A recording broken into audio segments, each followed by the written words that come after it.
আমরা যদি নতুন সংবিধান তৈরি করতে না পারি তাহলে আসলে এটাকে আর নতুন বাংলাদেশ বলার প্রয়োজন নেই, কারণ আমরা পুরনো বন্দোবস্তে পুরনো সংবিধানে আস্থা রাখতেছি। আমরা বলতেছি যে সংবিধান রোগাক্রান্ত হয়ে গেছে, কিন্তু সেই রোগাক্রান্ত রোগীকে আমাকে আরো ইনজেকশন দিয়ে দিয়ে বাঁচিয়ে রাখতে হবে। কিন্তু আমার সামনে সুযোগ আছে যে এটাকে নতুন করে তৈরি করার। মূলনীতির প্রশ্নে আলোচনা কিছু হচ্ছে, বিতর্ক হচ্ছে। আমরা ঐক্যমত্য কমিশনের কাছে যখন গিয়েছি, আমরা মূলনীতির প্রশ্নে কিছু প্রশ্ন তৈরি করেছি যে মূলনীতিগুলোরই প্রয়োজন আছে কিনা সাংবিধানিক কাঠামোতে। আমরা মূলনীতি রাষ্ট্রের ভিশন, রাষ্ট্রের ক্যারেক্টারটা ঠিক করে, কিন্তু এই মূলনীতিগুলো এরকম হতে হবে যাতে রাষ্ট্রের সকলে সেটাকে ওন করে।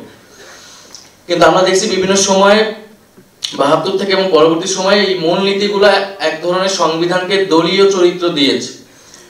সেটা ৭২-এ দিয়েছে দলের মূলনীতিকেই সংবিধানের মূলনীতি, এবং ৭৫-এর পরে সামরিক হস্তক্ষেপের মাধ্যমে যখন আমাদের রাষ্ট্রযন্ত্র এবং সংবিধানে যাওয়া হলো, তখনও সেটা এক ধরনের দলীয় মূলনীতি হলো। এবং এখন আবারও একটা দলীয় মূলনীতি ফিরে আনার প্রস্তাব আছে। তো আমরা মনে করি যদি মূলনীতি থাকতে হয়, সেটা যাতে কোনো ধরনের দলীয় মূলনীতি না হয়। মূলনীতি এমন হতে হবে যেটাকে রাষ্ট্রের প্রত্যেকটা নাগরিক ওন করতে পারবে, এবং বাংলাদেশ রাষ্ট্রের প্রকৃত ভিশন, প্রকৃত মূল্যবোধ, চরিত্র সেই মূলনীতির মধ্য দিয়ে স্থাপিত হবে।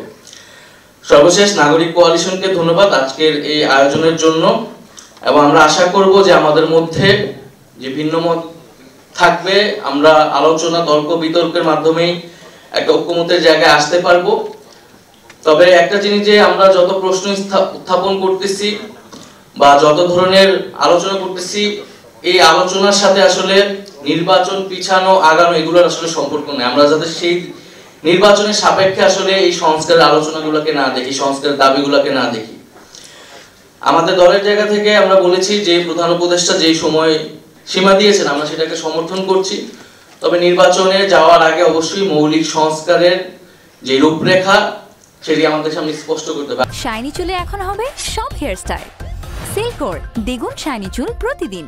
আওয়ামী লীগ নিষিদ্ধের মাধ্যমে বিচার কার্যক্রমে আমরা একটা অংশ এগিয়ে গিয়েছি, এবং বিচারের রোডম্যাপটা যদি আমাদের সামনে সুস্পষ্ট হয়, যেটা কতদিনের মাধ্যমে সম্পন্ন হবে, সেটা জনগণের ভিতরে আস্থা তৈরি করবে।